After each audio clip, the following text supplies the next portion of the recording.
You know, coming into the middle of this project, but this is the beginning of the video. Just hadn't recorded until now. And I'm winded because I just carried a battery and a jug of fuel out here. You may have seen in another video, I finally pulled the hood and stuff to take the fuel tank out because there was a leak. Thought it was maybe a rust hole, but in retrospect, I think it may have been like a crack right at where the little threaded flange seals on. It looked like a crack when I cleaned it up. Looked like someone had tried GB welding it in a tractor. I tried doing the same thing. Just could not get all the fuel out without taking the tank out. So it didn't seal up, and took the tank out, flipped it over, cleaned up everything really good. JB welded it, put it back together. There's a couple of gallons of fuel in there. Has been 2-3 weeks and no drips. Got the sediment bowl on yesterday, and once I got the pieces in the right order, it's on now, and it's tight enough it can't even let all the air out. So that's a good sign to me. I'll finish bleeding that out here momentarily. And just to give you an idea how this tractor was when Dad bought it. This is how a lot of it was. The sheet metal was fairly clean, but just this oily dirt everywhere. And I power washed it. The inside of the cab was nasty. Didn't realize it at first, but there was little pieces of carpet tucked in everywhere to block holes to probably keep cold air out, but also probably to keep the noise out. It was a lot quieter before I power washed it. You hear the transmission a lot better now. So, you know, cab area is much cleaner. Everything was much cleaner. And then when I pulled the hood off, I'm like, yeah, this did not get cleaner because it just couldn't reach it. So it's going to get another bath before the hood and stuff goes back on. So yeah, there'll be some tractor jockeying at some point before this goes to that point. But in the meantime, let's get some fuel in it. Finish getting that air out. I put new filters in it the last time I had it running. It wasn't running the best. I think I'd gotten some air in the system, and like I say, new filters, old fuel. So now we got fresh fuel, fresh filters. Let's get that underway.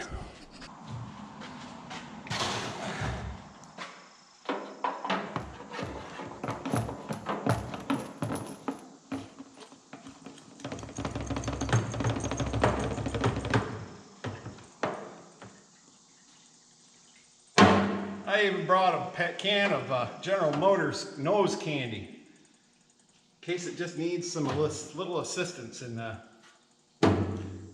making the boom boom. Don't tell anybody I put diesel fuel in the red jug. Gasoline. Maybe I should get a marker. Diesel. We'll slide the battery in there while we're waiting for things to happen. This should be positive ground.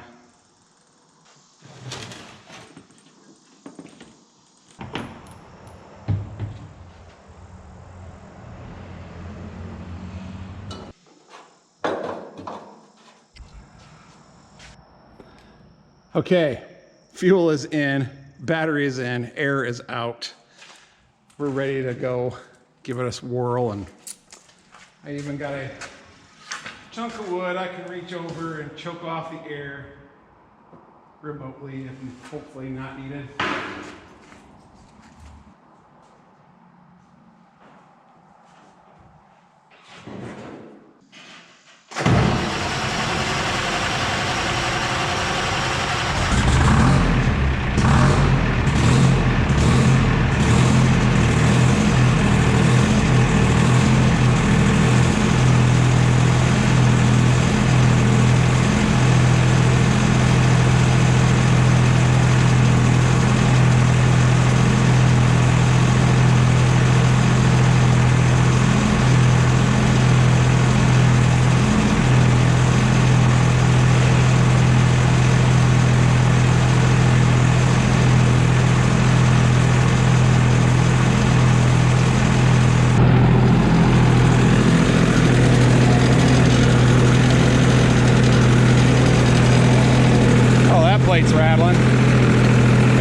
like because it'd be bolted down.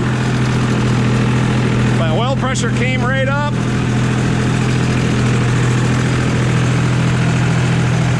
Not even so much as a drip.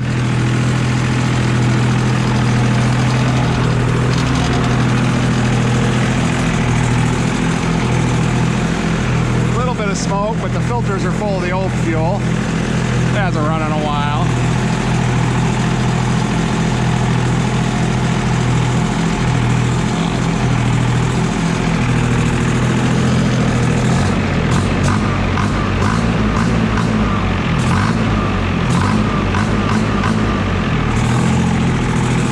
Mrs. Oliver guy's over here.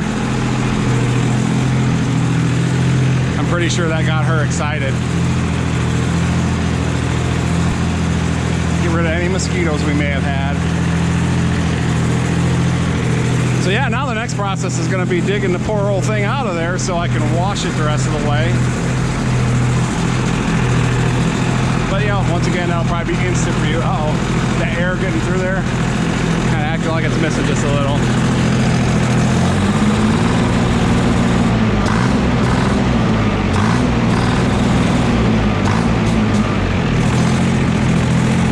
Feel the water manifold starting to warm up, so that means it's circulating.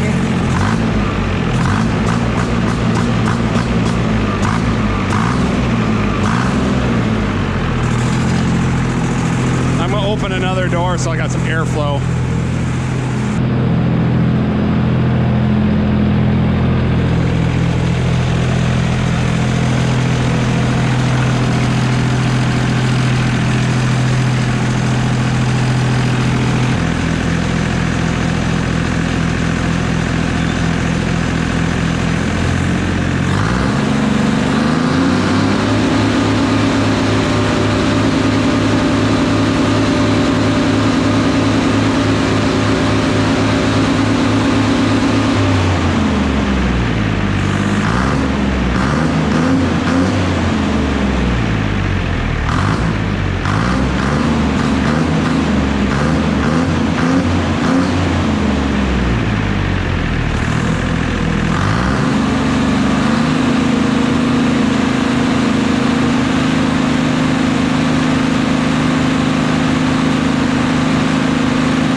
Oh yeah. Yep, just a little warmth there.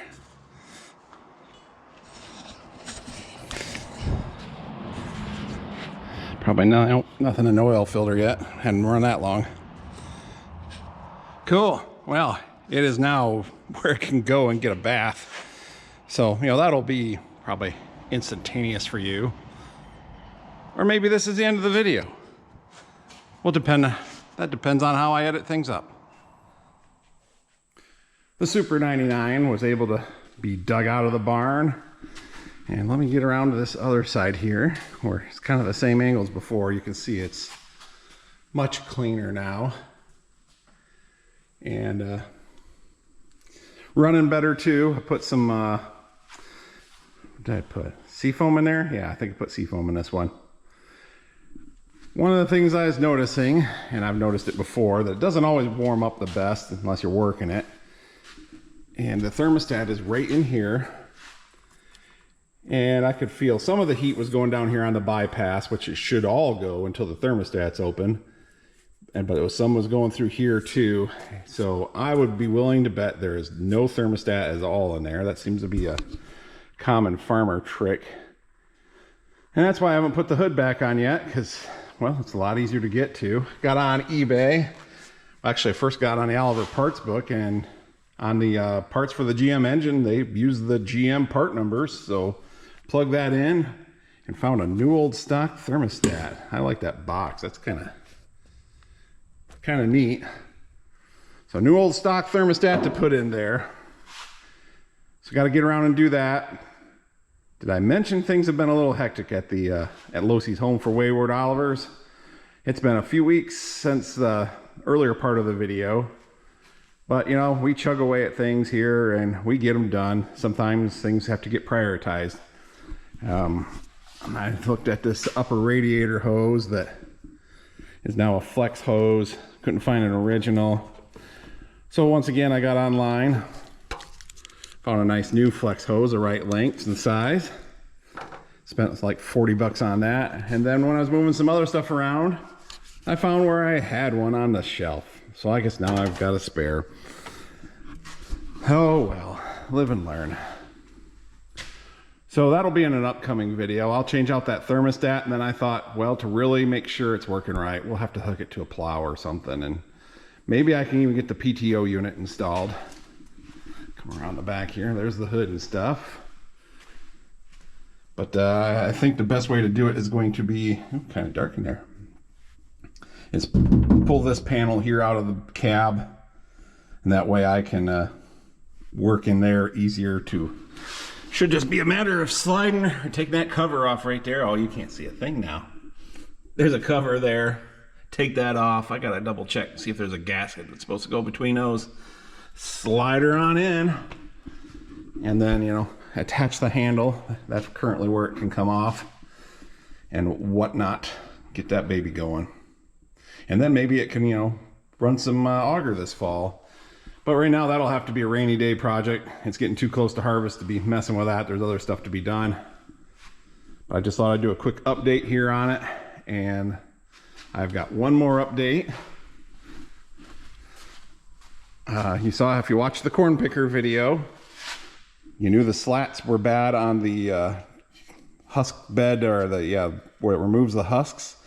I was able to find a new old stock one, and my father-in-law is a retired carpenter.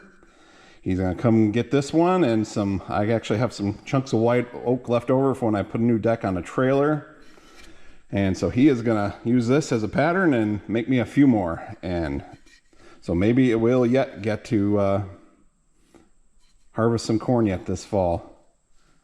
That's pretty slick. But he called earlier. He's coming over in a little bit to pick this up, so he's got a pattern and pick up the white oak for the supply. And that should make some good ones. So I think that's where we're at with all this. Hood won't go back on until I have that thermostat in, and eventually hopefully the PTO, and then, you know, a proof of concept video. You'll see it all.